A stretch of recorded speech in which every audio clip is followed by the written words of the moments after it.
মিরপুরের শুরু বাংলাদেশ দলের skill training. Power hitting coach Julian উডের অধীনে প্রথম অনুশীলন। জাতীয় দলের জন্য 10 ফুটবলারকে ছাড়ল না বসুন্ধরা কিংস। 12 জনকে নিয়ে শুরু নেপাল ম্যাচের প্রস্তুতি।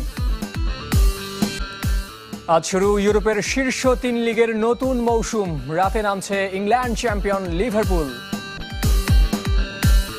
মিরপুরে শুরু টাইগারদের স্কিল ক্যাম্প। প্রথম দিনে যোগ দিয়েছেন কোচ জুলিয়ান উড। ইনডোরে শান্তা লিটনদের পাওয়ার হিটিংয়ের দীক্ষা দিয়েছেন এই ইংলিশম্যান। তবে এদিনও ছিলেন না তাওহিদ হৃদয়।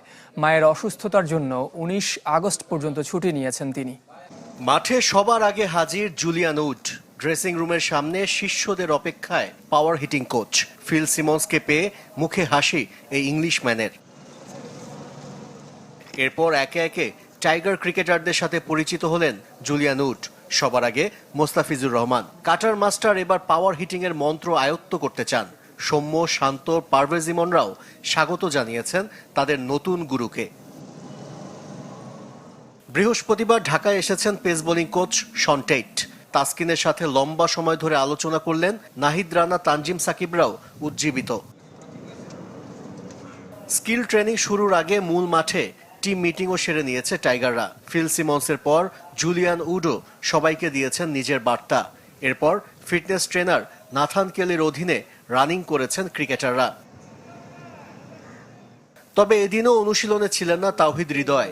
মায়ের অসুস্থতার জন্য 19 আগস্ট পর্যন্ত ছুটিতে থাকবেন তিনি। দলের সাথে সরাসরি যোগ দিবেন সিলেটের ক্যাম্পে। গণমাধ্যমের জন্য মাত্র 20 মিনিট সুযোগ ছিল অনুশীলন দেখার। তাই শিষ্যদের কি দীক্ষা দিলেন জুলিয়ান উড তা নজরে আসেনি। নাজমুল শান্ত, জাকের আলী, সৌম্য সরকারদের নিয়ে ইনডোরে পাওয়ার হিটিং এর পাঠশালা শুরু করেন এই ইংলিশ কোচ। আর একাডেমি মাঠে 3 বাঁহাতি ব্যাটার তানজিদ তামিম, পারভেজ ইমন ও শামীম পাটোয়ারির স্কিল নিয়ে কাজ করেন মোহাম্মদ সালাউদ্দিন। তাসকিন, শরীফুলরা কতটা ছন্দে আছে পরখ করেছেন শন টেইট। দ্বিতীয় ম্যাচে নামছে বাংলাদেশে দল। প্রতিপক্ষ নেপাল। অস্ট্রেলিয়ার ডারউইনে দুপুর 2:30টায় শুরু হবে ম্যাচ। জয়ে ফেরার চ্যালেঞ্জ নুরুল হাসান সোহানদের। উদ্বোধনী ম্যাচে পাকিস্তান শাহিনসের বিপক্ষে 79 রানে হেরেছে। প্রতিপক্ষ নেপাল নিজেদের প্রথম ম্যাচে 42 রানে হেরেছে নর্দার্ন টেরিটরি স্ট্রাইকের কাছে। টেবিলের সেরা 4 দলকে নিয়ে হবে সেমিফাইনাল। তাই নেপালকে হারানো জরুরি বাংলাদেশ এ দলের জন্য। তবে হারলেও টিকে থাকবে নকআউটের সম্ভাবনা। ভারতের মাটিতে খেলতে দেখা যেতে পারে ক্রিস্টিয়ানো রোনালদোকে। এএফসি চ্যাম্পিয়ন্স লিগ 2 এর ড্রয়ে একই গ্রুপে পড়েছে তার দল আল নাসর ও ভারতের ক্লাব এফসি গোয়া, যা এরই মধ্যে বাড়তি সাড়া ফেলতে শুরু করেছে উপমহাদেশে।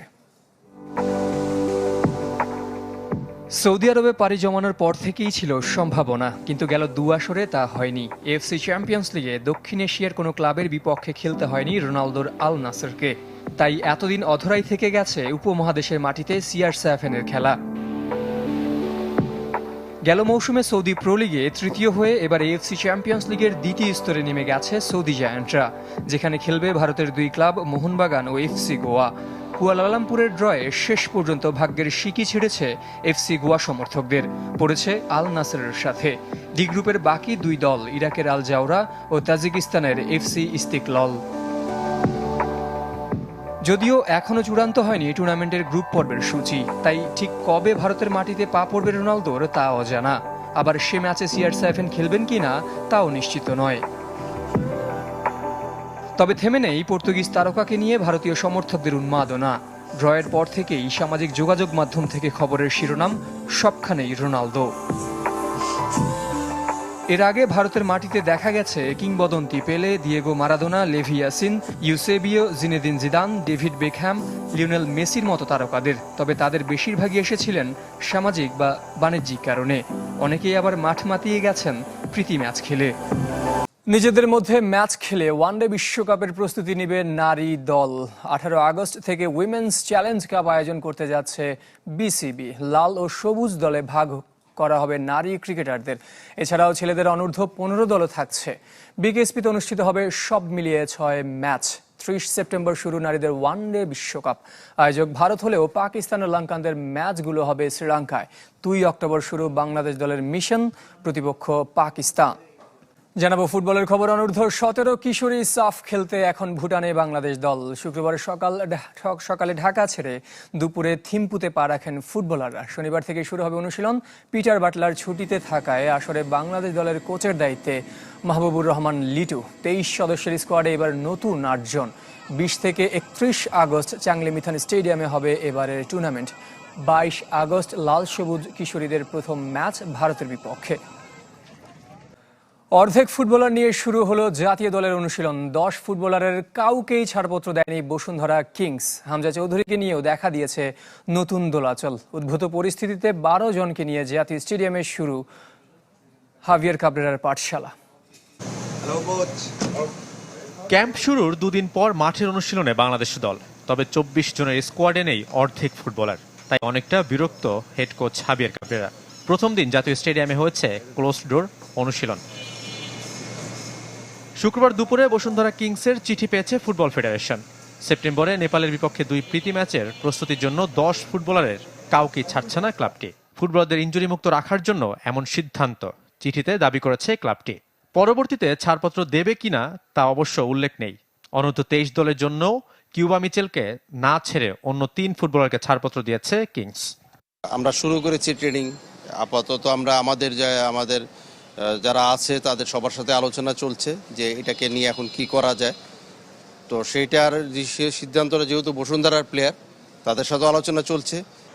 হামজা চৌধুরীর জন্য চেষ্টার কথা বলা হলেও চ্যানেল 24-এর হাতে আসা প্রাথমিক স্কোয়াডে নেই লেস্টার তারকার নাম। ক্লাবের ছাড়পত্রের উপর নির্ভর করছে তার নেপাল বাংলাদেশ ম্যাচ। শেষ মুহূর্ত পর্যন্ত অপেক্ষা করবে টিম ম্যানেজমেন্ট। প্রাথমিক স্কোয়াডে সবচেয়ে বেশি 10 ফুটবলার কিংসের। আবাহনীর 7 আর মোহামেডানের 5 জন। 2 ভাই গোলরক্ষক সুজন হোসেন ও পাপ্পু হোসেন স্কোয়াডে সুযোগ পেয়েছেন। ক্লাব জার্সিতে একজন খেলেন সাদা কালোদের হয়ে, অন্যজন আকাশী নীলদের। কিংসের 2 ভাই সাদউদ্দিন এবং তাজউদ্দিনও আছেন দলে। তবে ক্লাবের সিদ্ধান্তে ক্যাম্পে আসা হয়নি। ব্রাদার্স থেকে বাংলাদেশ অধিনায়ক জামাল ভুঁইয়া যোগ দিয়েছেন ক্যাম্পে।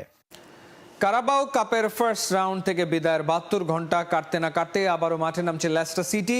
চ্যাম্পিয়নশিপে হামজাদের প্রতিপক্ষ প্রেস্টন নর্থ এন্ড। ল্যাঙ্কাশায়ারের ডিপ ডেলে হামজাদের সামনে সুযোগ ফুল 3 পয়েন্ট নিয়ে টেবিলের শীর্ষে ওঠার।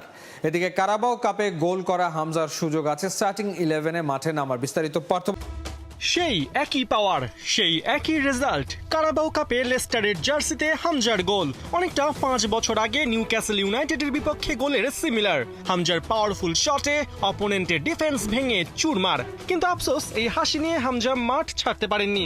মৌসুম শুরু হতে না হতেই কারাবাও কাপের ফার্স্ট রাউন্ড থেকে বিদায়। তাও লিগ 1-এর দল হাডার্সফিল্ডের কাছে হার। সেটা কি মানা যায়? 50 শামুকে পা কাটার 3 দিন পর আবারও চ্যাম্পিয়নশিপে লড়াই ফিরছে লেস্টার সিটি। হামজাদের প্রতিপক্ষ Preston North End. Away match খেলার জন্য যেতে হবে ল্যাঙ্কাশায়ারের ডিপ ডেলে। তবে ম্যাচের আগে আলোচনায় কোচ মার্তি সিফুয়েন্তেসের স্ট্র্যাটেজি। কারাবাও কাপে সিফুয়েন্তেস লেফট ব্যাক থমাসকে রাখলেও ফার্স্ট 11-এ রাখেননি ভেস্টারগার্ড, ওকলি আর জাস্টিনকে। তাদের পরিবর্তে সুযোগ দেন নেলসন, উডফায়েস আর রাইট ব্যাক হামজা চৌধুরীকে। হামজার ডিফেন্স সামলে এক গোল করে যেমন নজর কেড়েছেন, তেমন খানিক বাদেই ডি বক্সে ট্যাকেল করে পেনাল্টিও হজম করেছেন, যেখান থেকে গোল করে সমতায় ফেরে হাডার্সফিল্ড। তারপরেও এখন ফার্স্ট চয়েস থেকে হামজাকে বাদ দেবার ভুল হয়তো করবেন না লেস্টার কোচ। ডিফেন্সের পাশাপাশি একই সাথে অ্যাটাকিং মিড আর রাইট উইংয়েও হামজার পজিশন চেঞ্জের ক্যাপাবিলিটি তাকে এগিয়ে রাখছে বাকিদের চেয়ে। পরিসংখ্যান বলছে শেষ 3 বছরে যে 3 ম্যাচে প্রেস্টনের মুখোমুখি হয়েছিল লেস্টার সিটি, সেই 3 ম্যাচের প্রত্যেকটা জয় পেয়েছে তারা। তাই ডিপ ডেলে হামজারা খাতা কলমে নিঃসন্দেহে এগিয়ে থাকছে।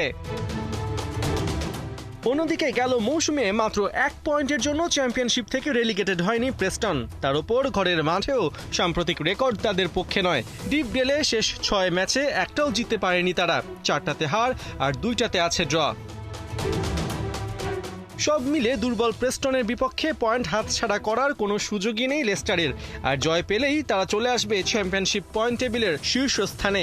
আপাতত হামজাদের এই পজিশনে আসা আর সেটা ধরে রাখাই প্রাথমিক লক্ষ্য। ডিপডেলে প্রেস্টনের বিপক্ষে লেস্টারের ম্যাচ শুরু শনিবার রাত 8টায়। ভারতের মাটিতে খেলতে দেখা যেতে পারে ক্রিস্টিয়ানো রোনালদোকে। এ নিয়ে ভারতে চলছে তুমুল আলোচনা।